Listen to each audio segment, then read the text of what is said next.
Buenas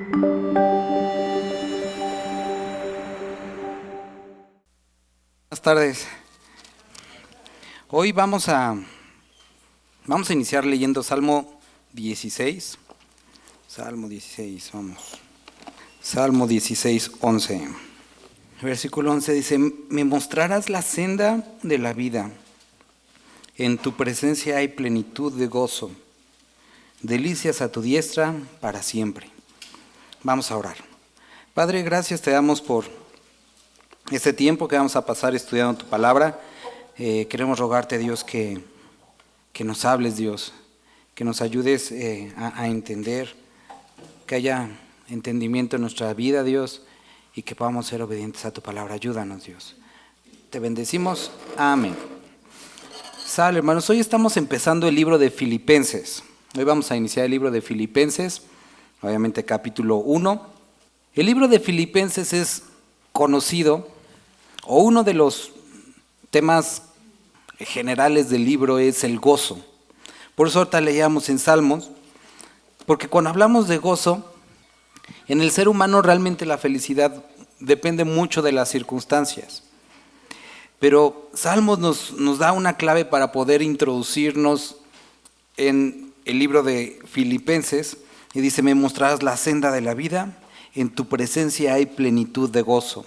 Describe dos cosas: conocer un camino, el camino, y entender que no solamente es transitar ese camino o estar en el camino, sino en él hay plenitud de gozo.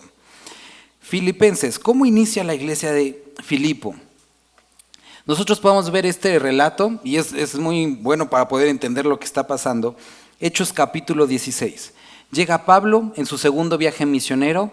Él está determinado a ir a cierta región, a cierta área, y tiene esta visión del varón macedonio que le dice: ven a ayudarnos, ven a este lugar. Entonces Pablo va, y la primera ciudad de esta región es Filipo. Llega ahí, yo creo que a lo mejor buscando al varón macedonio, como que buscando así en las casas de como, ¿quién será de estos, no? Y se encuentra con que ni siquiera hay una iglesia ahí. No hay un grupo en la concepción de la época de hombres. Para poder formar y fundar una sinagoga se necesitaban al menos 10 hombres. Y no hay. Hay un grupo de mujeres que estaban buscando a Dios, piadosas, y se reunían, como no había sinagoga, a la orilla de un río. Y entonces Pablo, a lo mejor con una idea de cómo tendría que ser, se enfoca y va hacia esas mujeres, y ahí encontramos a esta mujer conocida como Lidia, que era la vendedora de púrpura, y ya sucede toda esta historia ya conocemos la historia. Pero después, algo que también sucede es que hay una chica, la cual tenía, dice, espíritu de adivinación, y que todo el tiempo, constantemente está diciendo: ahí están, Pablo, siervo de Dios Altísimo. Y entonces, un tanto cansado de esta circunstancia y entendiendo, liberan a la chica. Y entonces los dueños de esta chica, pues no les gusta, como que chin, y ahora pues este era nuestro negocito, ¿no? Y todo termina estando Pablo en la cárcel. Y estando en la cárcel hay un evento interesante, porque de eso vamos a estar hablando ahí. Podría cualquiera tirarse como al sufrimiento, decir: no, pues ya estoy en la cárcel, mira. Y Pablo empieza a cantar y a alabar durante la noche. Sucede el temblor, las celdas se abren. Ahorita vamos a hablar también más de esto. Pero interesantemente llega el carcelero, se va a suicidar porque dicen: si ya se escaparon me van a matar de todas maneras, mejor me suicido. Y Pablo dice: no te preocupes, aquí estamos todos. Y tenemos que pensar: ¿por qué no se salió Pablo? ¿No estaban esperando ser liberados? ¿Se les había acomodado mucho la cárcel? ¿Estaban esperando la cena? ¿Qué estaban esperando? ¿Por qué quedarse ahí? Una cosa es Pablo, que ya estaba medio loco. La otra es los demás presos. ¿Por qué no se salieron? ¿Qué estaban esperando ver? Digo, Pablo todavía como que podríamos pensar, no, pues algo tenía traída con Dios, pero los demás, ¿qué onda? Y él les dice: no te preocupes, no, estamos todos completamente. Llega el carcelero, se arrodilla y dice: ¿qué tengo que hacer para ser salvo? Pablo no le echó el mensaje: ¿qué tengo que hacer para ser salvo? Y entonces le dice: cree, y tú y tu familia serán salvos. los saca de la prisión esa noche, les lava las heridas porque los habían azotado, les predica a su familia, son bautizados, reciben a Cristo y el siguiente día que se enteran que es romano, no, pues usted disculpe, mejor salga, y dice, no, ahora vengan a sacarme. Y ahí es como inicia la iglesia de Filipo, en una situación, un evento como un tanto interesante.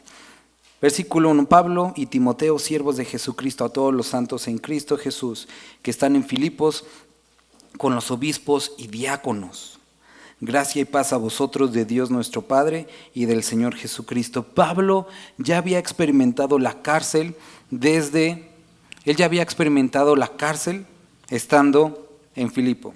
La gente conoció el ministerio de Pablo inicialmente estando en la cárcel. ¿Sale? Pablo escribe esta carta desde la cárcel. ¿Sí? ¿Quién ha estado en la cárcel o en los separos? Mejor no les en la mano, para que no nos asustemos. Pero una ocasión a mí me metieron en los separos por andar de broncudo. Y digo, yo ya sabía que me iban a sacar, sabía que era pues un ratito, pero se siente gacho. Porque dices como, ¿y qué tal si hay uno así bien que si se arruda de veras acá adentro, ¿no? Y después empieza a ver que, y el baño nada más hay un hoyito, o sea, ¿dónde está el papel? Y eso que te quitan las agujetas, el cinturón. O sea, ya te ponen como, ¿para qué no te vayas a suicidar? Tú dices, no, pues es que ni lo había pensado. O sea, sí es como un conflicto medio raro. Eso es un rato. Pero quiero que pienses que es una carta que va a hablar de gozo e inicia con el escritor estando en una circunstancia, en una situación, cuyo propósito es quebrar el espíritu de las personas. Eso hace la cárcel. Según esto, el propósito es reformar o castigar, pero quebranta el espíritu. Más aquellos como Pablo que estaban esperando una ejecución. No solamente estaba en la cárcel un ratito, sino él estaba a la espera de juicio con César y una segura y posible ejecución. Los romanos se caracterizaban por su crueldad. No era una muerte amistosa, sino iba a ser sanguinaria. Y teniendo el contexto de cómo habían asesinado a creyentes, aserrándolos, poniéndolos un tronco, partiéndolos por la mitad, pero no era así la mitad así, sino la mitad así, metiéndolos en aceite y después prendiéndolos como linternas en el patio de Nerón, en el foso de los leones, en el Coliseo. ¿Estarías contento? O sea, quiero que pienses realmente que no es como, a lo mejor a veces vemos Pablo como una historia del gladiador, pero era algo difícil a lo que se estaba enfrentando, era muerte segura y sufrimiento explícito. Y no el sufrimiento como cuando te pusieron la vacuna y que, no, por favor, sino era verdadero dolor y que iba a terminar tu vida de esa forma. Viéndolo de la forma más humana era también una incertidumbre, porque no sabías si era hoy o mañana y cuál se les iba a ocurrir escoger. Era una situación complicada. Y Pablo dice, desde esta prisión y desde esta espera, Pablo y Timoteo, siervos de Jesucristo. Ahora, escribe durante esta espera Filipenses, Efesios, Colosenses. Nada más para que lo vayamos juntando. Gracia y paz a vosotros de Dios nuestro Padre y del Señor Jesucristo. Está dirigida a todos los santos en Cristo Jesús, que están en Filipos, con los obispos y diáconos. Sus primeras prisiones habían engendrado esta iglesia. También tenlo en cuenta. Ahora sí, versículo 3. Doy gracias a Dios siempre que me acuerdo de vosotros. Siempre en todas mis oraciones rogando con gozo por todos vosotros, por vuestra comunión en el Evangelio desde el primer día hasta ahora, estando persuadido esto, que el que comenzó en vosotros la buena obra la perfeccionará hasta el día de Jesucristo. Y a partir de aquí vamos a empezar a ver algunas de las cosas que para algunos creyentes les puede quitar su gozo. Y una de las circunstancias es la preocupación por otros. Habrá unos que digan, a mí me valen los demás.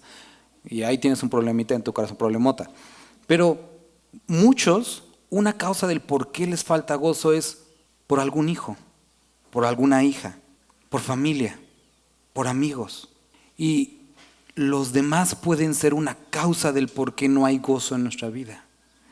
Y Pablo, estando en la prisión, sabiendo las circunstancias que estaban pasando nos pone la primera solución para tu falta de gozo si esta es el área en la que estás batallando. Doy gracias a mi Dios siempre que me acuerdo de vosotros. Puedes estar pensando y dándole vueltas a esa persona que en tu mente te causa tristeza, falta de gozo. O puedes hacer lo que también Pablo nos va a decir más adelante: lleva todas tus ansiedades, todos tus afanes a Cristo. Y aquí dice: doy gracias a Dios siempre que me acuerdo de vosotros. Cada vez que llegaba el pensamiento, cada vez que venía la preocupación, doy gracias a Dios por ustedes, por vuestra comunión en el Evangelio. Y aquí nos describe una posible preocupación. ¿Y qué tal si se alejan? ¿Y qué tal si no lo conocen? ¿Y qué tal si se pierden? Le doy gracias por vuestra comunión, desde el primer día hasta ahora. Y aquí nos da una seguridad para las personas, estando persuadido de esto, que el que comenzó en vosotros la buena obra, la perfeccionará hasta el día de Jesucristo. Tenemos que hacer una división aquí. Hay personas por las cuales podemos llegar a estar preocupadas porque no conocen de Cristo.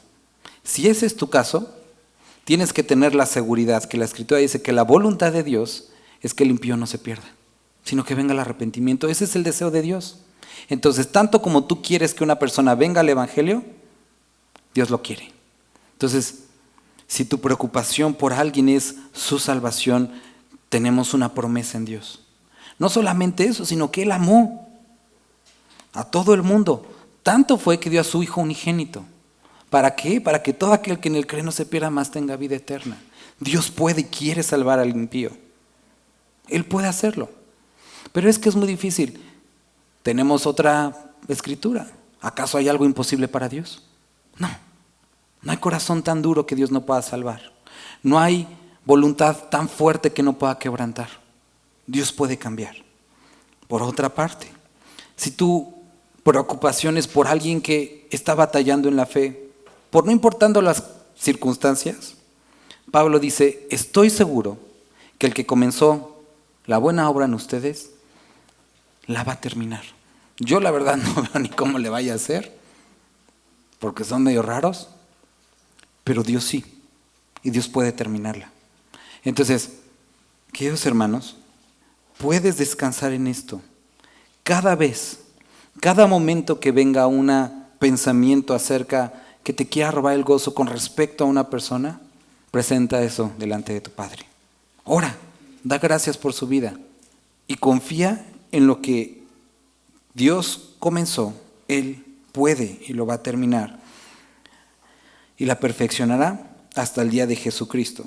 Y esto nos da un margen para los humanos bastante amplio, porque a nosotros nos gustaría verlo ahorita, pero Dios dice: de aquí hasta que vuelva. Entonces, si tenemos la fortuna, y esa es nuestra esperanza, de ver a Cristo regresando en las nubes, hasta ese día va a terminar. Hasta ese día sigue obrando. Hasta ese día sigue haciendo algo. Y si somos llamados antes a su presencia, tenemos desde que nacemos hasta ese momento. Corto, largo, mucho, poco los años, Dios hasta el último momento seguirá insistiendo y seguirá obrando. Esa es nuestra esperanza. Como me es justo sentir esto de todos vosotros, por cuanto os tengo en el corazón y en mis prisiones, y en la defensa y confirmación del Evangelio, todos vosotros sois participantes conmigo en la gracia. Y Pablo dice: esto es normal que lo experimente, es normal que lo sienta, porque los quiero. Y el sentirnos así hacia las personas, dolidos o alguna emoción acerca de los que no han sido salvos, es normal, porque los amamos. No es como: Dios, quítame este sentimiento. No es la forma. La forma es encauzarlo hacia Cristo. Lo malo sería quedártelo para destruirte. Encáuzalo hacia Cristo y confía en Él. Que ese amor te lleve a orar por la persona. Que ese amor te lleve a hablar, si es posible o necesario, a la persona. Es justo sentir esto por cuanto os tengo en el corazón. Y dice: y ustedes son partícipes conmigo en la defensa, confirmación del Evangelio, todos vosotros sois participantes conmigo de la gracia. Y encontramos otro caso. Pablo también, de alguna forma, quería expresarles a las personas en Filipo que sentía esa sana preocupación por sus circunstancias. Y Pablo les dice, sé que ustedes pueden pasar lo mismo que yo estoy pasando, pero el mismo Dios que tengo yo, lo tienen ustedes. La misma consolación que me consola a mí, los puede consolar a ustedes. Así es que, si tu preocupación es por las circunstancias que algún creyente firme está viviendo, tiene a Dios. Fiel es Dios. No te preocupes. Siguiente punto. Para que aprobéis lo mejor. No. Y esto pido en oración, que vuestro amor abunde aún más y más en ciencia y en todo conocimiento. ¿Alguien puede leer el versículo 10 y 11 para que no se me duerman? Había un pastor, se han visto que en algunas iglesias ponen flores, ¿no? Y nos mostraba el verdadero propósito de estas plantitas. Y es que metía sus helechitos esos así y empezaba a salpicar a los que se dormían. Y ya en una ocasión lo vimos que uno que no se despertaba le aventó la planta completa. Entonces, igual y para la próxima semana me traigo unas jarroncitos aquí. Dice aquí Pablo, esto pido en oración, que vuestro amor abunde aún más y más en ciencia y en todo conocimiento, para que aprobéis lo mejor, a fin de que seáis sinceros, irreprensibles para el día de Cristo, llenos de frutos de justicia, que son por medio de Jesucristo para la gloria y alabanza a Dios. Pablo, cuando estuvimos estudiando Corintios, en 2 de Corintios habla acerca de las pruebas que puede pasar el creyente. Y él describe lo siguiente, que hay ciertos tipos de pruebas por las cuales dice, mi carta fue dura hacia ustedes. Y se entristecieron, y sentí feo cuando se entristecieron, pero después pensé, qué bueno que se entristecieron, porque esa tristeza los llevó al arrepentimiento y tuvo fruto. Entonces, ¿qué es lo que está describiendo aquí Pablo también en este momento? Que las circunstancias que pasa el creyente muchas veces se siente feo y puede preocuparnos, pero el gozo debe de venir cuando nos damos cuenta y recordamos que las circunstancias que pasan los creyentes es para traer fruto. Y si alguien de tu familia, si tienes preocupación por alguien que Dios está tratando, va a traer fruto. Que tu gozo sea en eso. Sí, duele verlos así. Duele verlos en esa condición. Pero trae fruto. Y ese es el propósito, traer fruto. Entonces, ¿cuál es la solución para la falta de gozo producto de la preocupación hacia otros creyentes? Ora por ellos. Y entrega ese afán a Dios. Ora. Canaliza esa preocupación en oración y encamínala o encáusala a Dios. Versículo 12. ¿Lo puede leer alguien? Del 12 al 14. Pablo estaba en la cárcel y aquí encontramos otra sección relacionada con el gozo. Pablo estaba en la cárcel. La intención del enemigo era entristecerlo, desanimarlo y de alguna forma, que sabía que no iba a funcionar, era frenar su trabajo. Eso es lo que quería el enemigo. Y aquí tenemos que preguntarnos cuando empezamos a leer esto, ¿cuál era la pasión de Pablo? ¿Cuál era su pasión? ¿Qué es lo que él quería? Predicar el Evangelio. El Evangelio era su pasión. No era la vida, no era la iglesia, no eran en sí los hermanos. Era predicar el Evangelio. El enemigo había intentado de alguna forma desalentar, con prisiones, con el dolor de una muerte cercana. Pero Pablo entendió esto, que esta circunstancia difícil no era designio del enemigo, sino una oportunidad de Dios. ¿Por qué? Porque cuando llega a la prisión, tiene a público cautivo. El soldado con el cual él estaba atado 24 horas del día en turnos de 6 horas. Imagínate que era estar atado con Pablo. ¿De qué hablaban? Evangelio, el Evangelio, el Evangelio. Yo creo que los soldados como que, chino, otra vez, no inventes este cuate. Todo el tiempo. Han de haber terminado estos cuates sabiendo un chorro. Uno tras otro. Al grado tal en el que cuando terminamos de ver, dice, la mayoría de los hermanos cobrando ánimo en el Señor con mis prisiones se atrevan a perdón. Lo vamos a leer más adelante, pero dice que aún todo el pretorio conoció de Cristo Jesús. Entonces, Pablo vio esto como una oportunidad de poder predicar el Evangelio. Y entonces le predicó a las personas. Otra cosa que vemos aquí es que hubo progreso en el Evangelio porque llegó el Evangelio a un lugar donde no hubiera llegado. Después que las personas viendo sus presiones cobraron ánimo y entonces se atrevieron a más. Entonces tienes que preguntarte primero, ¿cuál es tu pasión? ¿Qué es aquello en lo que estás enfocando tu vida? Porque posiblemente eso sea el origen de tu insatisfacción. Que has puesto tu gozo, has puesto tu deseo, has puesto tu pasión en algo que va a pasar. Y si es así, te la vas a pasar chillando. ¿Por qué? Porque es temporal. Pon tu esperanza, pon tu gozo, pon tu paz sobre algo que permanece y ese es Cristo. Una vez que hayas podido definir eso, quiero quedarnos aquí con Pablo, ver cuál era el conflicto. El conflicto es que estaba en la cárcel y pudiera verse para él o para muchos como, no, pues ya ahí, ya se acabó la vida de Pablo, el ministerio de Pablo, porque ya no puede predicar, ¿no?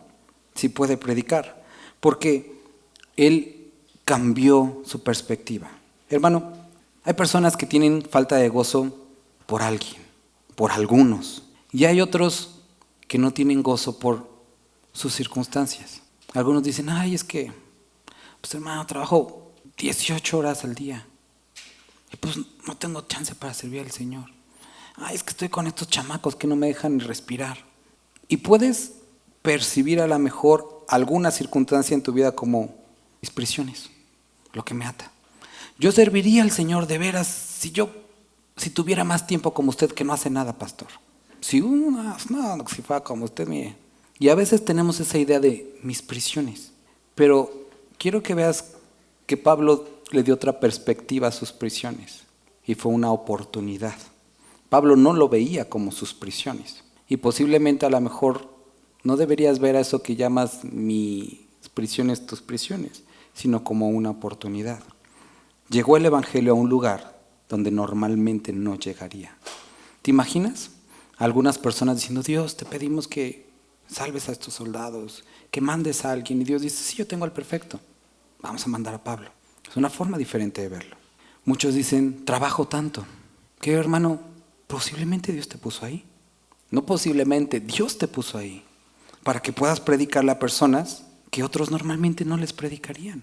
Personas tan enviciadas con el trabajo como tú y que a lo mejor, no digo que es justificable, no van a ir a una iglesia, pero Dios te ha llevado a ese lugar para hacer luz. Un grupo de personas esclavizadas en el trabajo también, compárteles el Evangelio. Y como los soldados, no pueden irse a otro lugar, tienen que escuchar, porque también están ahí como tú. No estoy diciendo que no trabajes, trabaja, habla.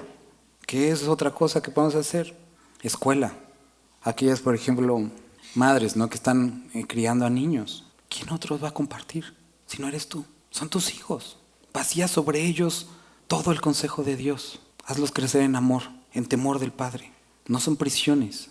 No es poner en pausa, sino es más bien otra actividad que Dios te está dando. Si Dios te está llevando a través de circunstancias difíciles, en hospitales, estás adentro. Muchos quieren entrar a un hospital a poder compartir. Tú estás adentro. Necesitamos cambiar nuestra perspectiva. ¿Qué es nuestra pasión? ¿Cuál es nuestro propósito? Y entonces eso nos ayuda a entender que las cosas no son tan malas como las estamos viendo, sino una oportunidad. ¿Qué es lo que sucede? Es que estas prisiones para Pablo llevaron al progreso al Evangelio, es decir, lo llevaron a un lugar que normalmente no estaría. Segunda cosa, así aquí está el versículo 13, con razón, de tal manera que mis prisiones se han hecho patentes en Cristo en todo el pretorio y a todos los demás. Llenó el pretorio del Evangelio. Siguiente aspecto. Y la mayoría de los hermanos, cobrando ánimo en el Señor con mis prisiones, se atreven mucho más a hablar la palabra sin temor. Otros ven tus circunstancias y ven que las aprovechas para la gloria de Cristo. Y entonces se dan cuenta que sus circunstancias tampoco son tan malas como ellos pensaban. Traes ánimo a los demás creyentes. Versículo 15. Algunos, a la verdad, 15 al 18, ¿lo puede leer alguien? La otra razón por la cual algunos viven faltos de gozo, y no encontré una palabra mejor, lo digo por las pulgas. ¿Por qué? ¿Has visto los perritos que están ahí y traen pulgas? Pobrecitos, a veces teníamos no se ha muerto una chihuahua que era alérgica a las pulgas. Entonces se le subía una pulga, se rascaba tanto así que se quitaba el pelo y se quedaba, estaba pelona, se veía bien fea, o se ve. Y y no los deja vivir bien.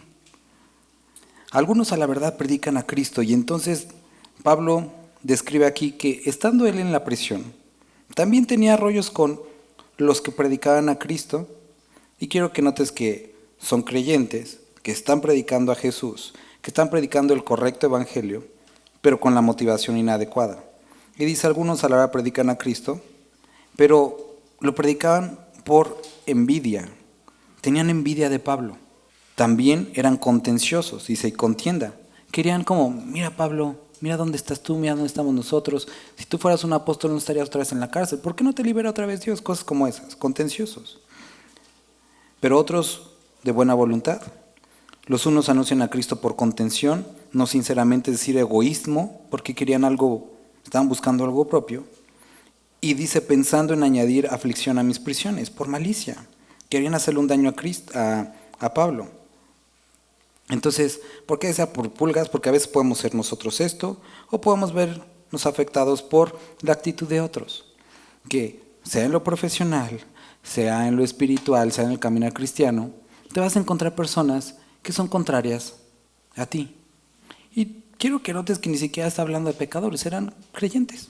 Y Pablo podría haber dicho que descienda fuego y los consuma, que se les salga la lengua, que los ojos se les hundan, algo así. Y posiblemente hubiera pasado. Pero Pablo, nuevamente, entendiendo cuál era su pasión, ve las cosas desde un enfoque diferente. No obstante, de todas maneras, o por pretexto, o por verdad, Cristo es anunciado. Y en esto me gozo y me gozaré aún más. Estaban echándole bronca a Pablo. Estaban tratando de superar a Pablo. Y Pablo dice, qué bueno, porque eso es exactamente lo que quiero. Ese siempre fue mi propósito, que más conozcan de Cristo y que otros prediquen. Y si Cristo está siendo predicado, el verdadero evangelio, aunque la motivación sea inadecuada, Dios va a tratar con ustedes la motivación, pero Cristo es predicado. Entonces, era el evangelio correcto, pero la motivación inadecuada. Y dice, Cristo es predicado. Entonces, si el problema es otra persona, ora a Dios, pon tus peticiones delante del Padre. Si el problema es por tus circunstancias, utiliza las circunstancias para cumplir tu ministerio, tu llamado, para lo que Dios nos puso aquí. Si el problema son los que te rodean y que te están tirando mala onda, ¿sabes qué? Velos como objeto de amor, como personas que necesitan a Cristo. Y si en lo que hacen, en lo que dicen Cristo el evangelio es beneficiado, hazte un lado, que yo mengüe para que Cristo brille. Versículo 19, porque sé que por vuestra oración y la suministración del Espíritu de Jesucristo, esto resultará en mi liberación conforme a mi anhelo y esperanza de que nada será avergonzado.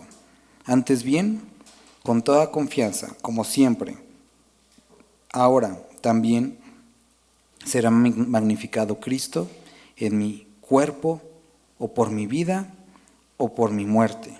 Porque para mí el vivir es Cristo y el morir es ganancia. Mas si vivir en la carne resulta para mí en beneficio de la obra, no sé entonces qué escoger. Porque de ambas cosas estoy puesto en estrecho, teniendo deseo de partir y estar con Cristo, lo cual es muchísimo mejor.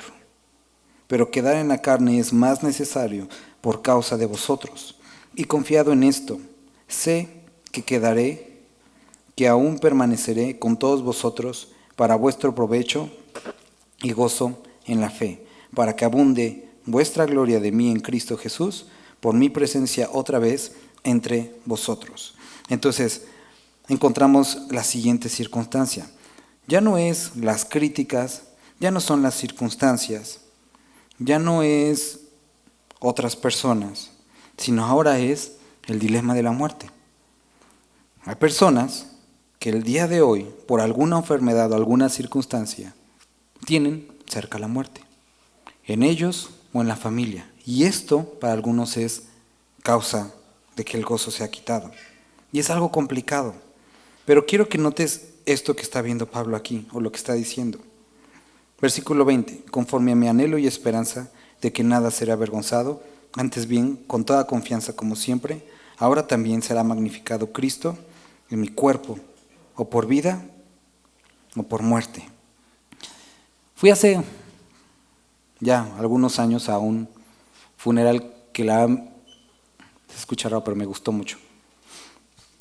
Y me gustó mucho porque era el funeral de la esposa de un pastor. Era un pastor ya de 80 y tantos años y su esposa estaba en los 86 años. Y murió. Y llegó la familia, y llegaron los de la iglesia, y llegaron de otras iglesias. El chiste es que en el funeral había como 300 personas. Y el funeral se convirtió en una reunión de alabanza. Era una iglesia en un pueblo pequeño y estaban cantando coritos de esos viejitos, pero se sentía la presencia de Dios. Y recuerdo que estuve por lo menos ahí 1 hora y ya llevaba 1 hora la alabanza y estaba el ataúd. No se estaba faltando al respeto ni nada, pero todos estaban enfocados en Dios. Y llegó el momento en el que yo me sentí tan conmovido, no tanto por la muerte, sino por la presencia de Dios, que tenía esas ganas de llorar, pero por Dios. Y tú dices, ¿cómo es que puede suceder esto? Después, un tío de mi mamá que había sido pastor murió y eso yo me quedé afuera, no me acuerdo por qué, pero al funeral. Y entonces en el funeral sacaron la guitarra, se pusieron a cantar. Y entonces veías en una sala a la gente llorando y en la otra sala la gente cantando. Y podías sentirlo. Se podía palpar la diferencia entre una frustración por la incertidumbre de lo que ha de venir y la seguridad completa de la permanencia de Cristo en nuestras vidas. La seguridad hacia dónde vamos. A muchas personas este rollo de la muerte les causa problemas grandes y chicos. Yo recuerdo la primera ocasión, y la recuerdo muy bien, cuando de niño empecé a cuestionarme acerca de la muerte y me dio por primera vez miedo a la muerte. Fue mi abuelita a la casa y se le ocurrió, habían matado a Colosio. Y los que ya estoy viejito, y los que habrán estado en ese momento, sacaban que una y otra vez todas las tomas del disparo, y lo único que veías en la tele era la muerte de Colosio, todo el tiempo. Y pues ahí estábamos con niños viendo la tele y viendo una y otra vez. Y mi abuelita se pone a contarnos la historia de Joaquín Pardavé, que lo enterraron vivo, y que arañó el ataúd, y que abrieron el ataúd, y estaba todo arañado. Y yo me acuerdo que se me acosté, y dije, no me quiero morir. ¿Y qué tal si me entierran vivo? Y entonces así como que empecé a ver las cobijas, a lo mejor me las quité, y dije, no, es que me siento ya apretado, está muy oscuro. Y empecé a contar mis rollos de ansiedad, porque digo, ¿qué onda? O sea, y si me despierto, y ese conflicto, no me quiero morir, porque mi visión era tan corta como, eso es todo, el ataúd ya ahí acaba. Y muchos creyentes seguimos viviendo con esa visión tan corta, el ataúd, y otros mucho más corta, esta vida. Cuando estábamos estudiando el libro de Éxodo, estábamos hablando de los israelitas, que nacieron como esclavos. Y el propósito de un esclavo era trabajar.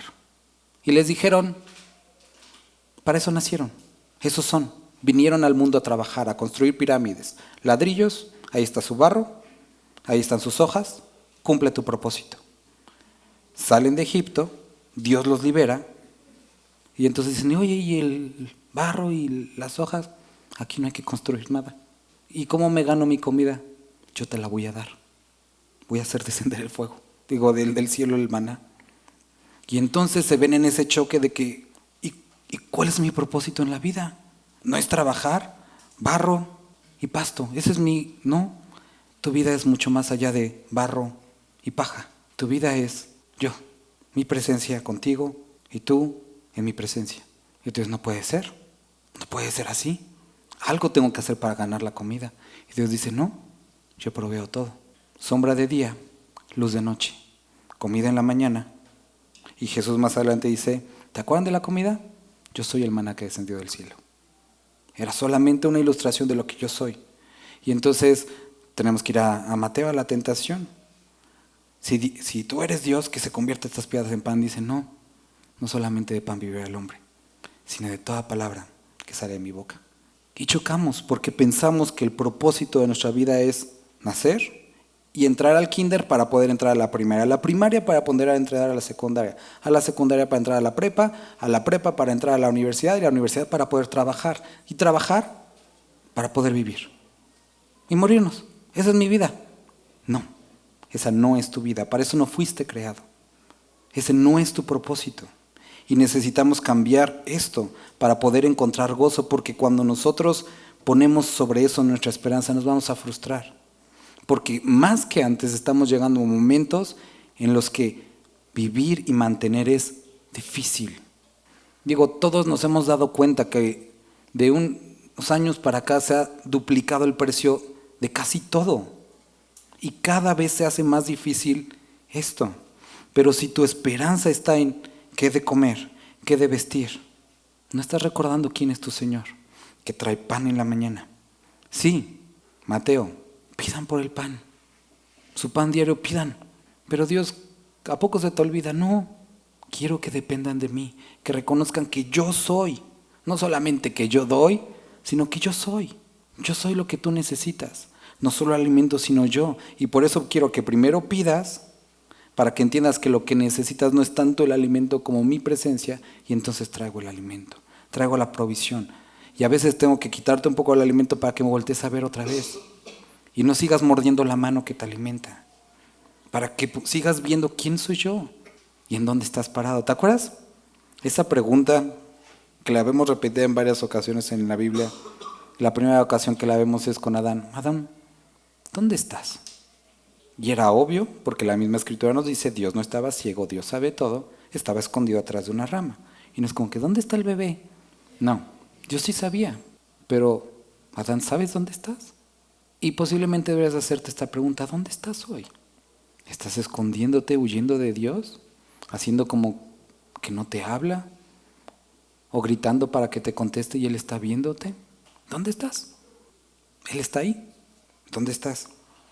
Y entonces, cuando vemos este capítulo, hablando acerca de la muerte inminente, de lo que iba a sufrir, Pablo dice, híjole, la verdad no he escogido qué me gustaría más. Irme, la verdad me rayaría, porque ya, llegué a la meta. Él no tenía conflicto con eso. Él no tenía conflicto con morirse. No importando las condiciones, digo, iba a sufrir, pero él sabía que el final era mucho más ventajoso, a pesar del camino. Quedarse, también dice me gustaría, pero no por mí, no para cumplir mis deseos. Es que no he hecho el viaje soñado, no he conocido el Himalaya, Dios, por favor. No, él sabía que si se quedaba era para servir más, porque él entendía cuál era su pasión. Entonces, cuando el creyente es capaz de ver la muerte como la transición hacia la permanencia eterna, completa y plena con Dios, y la vida como la presencia y el servicio a Dios, no hay falla en eso, no hay dolor, porque sea una, como dice, o sea la otra, no voy a ser avergonzado, porque en ambas estás tú, conforme a mi anhelo y esperanza de que nada seré avergonzado. Antes bien, con toda confianza, como siempre, ahora también, como ayer y como hoy y como mañana, va a ser magnificado Cristo en mi cuerpo. El problema es que perdemos el gozo cuando no lo estamos magnificando. Y Pablo dice, sea que me quede o que me muera. Y entonces es donde adquiere sentido esta frase, porque para mí el vivir es Cristo y el morir, pues también, y es ganancia. Mas si el vivir en la carne resulta para mí en beneficio de la obra, entonces no sé qué escoger. Porque si me quedo puedo ayudar a más. Y si me voy, yo disfruto. Y Pablo dice, pero sé que me voy a quedar para edificarlos, para que abunde vuestra gloria de mí en Cristo, versículo 26, y por mi presencia otra vez entre vosotros. Hermanos, puedes tener la actitud de decir, es que no entiendes las circunstancias que estoy viviendo. Posiblemente no, pero Cristo sí. Y no nos ha venido ninguna, también lo vemos en Corintios, ninguna tribulación que no sea humana. Y muchos otros hombres y mujeres han padecido lo mismo. Entonces, puedes vivir quejándote o llorando, insatisfecho o insatisfecha, o cambiar de perspectiva. Escuchaba esto y se lo decía hace un rato creo que se lo decía a Enrique que anda por ahí. Dios, no, tú primero. Tú no puedes cambiar tu corazón, pero puedes cambiar tu mente, tu forma de pensar. Dios puede cambiar tu corazón, pero no va a cambiar tu mente, porque tienes que decidir. Entonces encontramos ahí el conflicto. Dios puede y quiere cambiar tu corazón, pero tú necesitas cambiar tu mente. Y encontramos la voluntad del hombre y la gracia de Dios ahí. ¿Qué es lo que tienes que hacer aquí? Él puede cambiar tu corazón conforme a las circunstancias, conforme a la que están viviendo los demás, conforme a los que chismean. Puede cambiar tu corazón, pero tienes que cambiar tu mente. Tienes que decidir acercarte a Él. Tienes que decidir buscarle. Tienes que decidir someterte. Ese paso de decidir y Él hace las demás cosas. Junto con esa decisión, claro está, vienen los pasos que Él nos ha dado. Acércate a mí y yo me acercaré a vosotros. Acérquense a mí y me acercaré a vosotros. Apartados de mí nada podéis hacer. Busca a Dios. Haz lo que te está pidiendo. Haz los pasos de obediencia. Y Él se va a encargar de tu corazón. Él puede cambiar tu perspectiva de las cosas. Posiblemente no cambie las circunstancias, pero sí cambie tu corazón para que puedas caminar a pesar de ellas. Y entonces viene esta última parte. Solamente que os comportéis como es digno del Evangelio, para que, o sea que vaya a veros o que esté ausente, oiga de vosotros que estáis firmes en un mismo espíritu, combatiendo unánimes por la fe del Evangelio, y en nada intimidados por los que se oponen, para que ellos ciertamente es indicio de perdición, mas para vosotros de salvación, y esto de Dios. Para el enemigo es un plan para desanimarte, pero tú, Dios puede hacer en tu vida que lo veas como una oportunidad para el Evangelio. Porque a vosotros os es concedido a causa de Cristo, no solo que creáis en Él, sino que también padezcáis por Él, teniendo el mismo conflicto que habéis visto en mí y que ahora oís que hay en mí. Si ahorita que leíste esto dijiste no gracias, no has entendido. Vuélvelo a leerlo y trata de entenderlo. Corintios lo vimos. En mi debilidad se perfecciona tu poder. Muchos creyentes están diciendo, quiero ver tu poder, Dios, quiero ver tu gloria. Y no es un cuidado con lo que pides, no, porque esto es algo que todos debemos pedir. Pero para ver su poder, tienes que menguar tú. Tiene que ser exaltado Él. Y por eso dice, nos es concedido como un privilegio, porque Pablo pasó por estas circunstancias para que el poder de Dios fuera manifiesto, poder no solamente en el pretorio, sino al escribir estas letras, y que el día de hoy sigan llegando a creyentes como tú y como yo. La influencia de Pablo, 2000 años, y seguimos hablando de él por lo que hizo Cristo en él, porque él se hizo débil para que Dios se hiciera fuerte. Y hermanos, ese es el privilegio. Esos son los padecimientos de Cristo. Es la insensatez de Dios, es más sabia que el hombre. Insensatez porque ¿quién vendría, se haría hombre para padecer por unos ingratos? Pero en esa acción fue manifiesto el poder de Dios, salvando a toda la humanidad. Y entonces cuando nosotros nos sometemos a Dios y en esas circunstancias adversas buscamos a Dios, Él puede mostrar su poder. Y entonces el enemigo señala tu debilidad y tú la avientas el as y le dices, pero acá está la gloria de Cristo. Y te callas. ¿Y qué puedes hacer? Nada, solamente temblar y huir. Porque en Cristo somos más que vencedores y esa es la victoria que dice. Cuando como creyente comprendes que esto no es algo como que, bueno, ni modo, esto no es un sacrificio, es un honor porque puedes ver su poder en tu fragilidad. Vamos a orar. Padre, gracias por esta palabra que pudimos leer, Dios. La mente humana, nuestra débil fragilidad, le da miedo siquiera pedir o concebir gozo en medio de la dificultad. Padre, te ruego que derrames de tu presencia y de tu espíritu sobre cada uno de los que estamos aquí. Padre, trae convencimiento de tus palabras. Que sea tu espíritu guiando nuestros corazones, Dios. Padre, llénanos con tu gozo, que podamos caminar en este gozo, Padre, y que podamos no ver las cosas como el mundo las ve, sino ser transformados por ti, que sea transformado nuestro entendimiento y que podamos caminar en ti, Padre. Te bendecimos, Dios. En el nombre de Dios Jesús. Amén.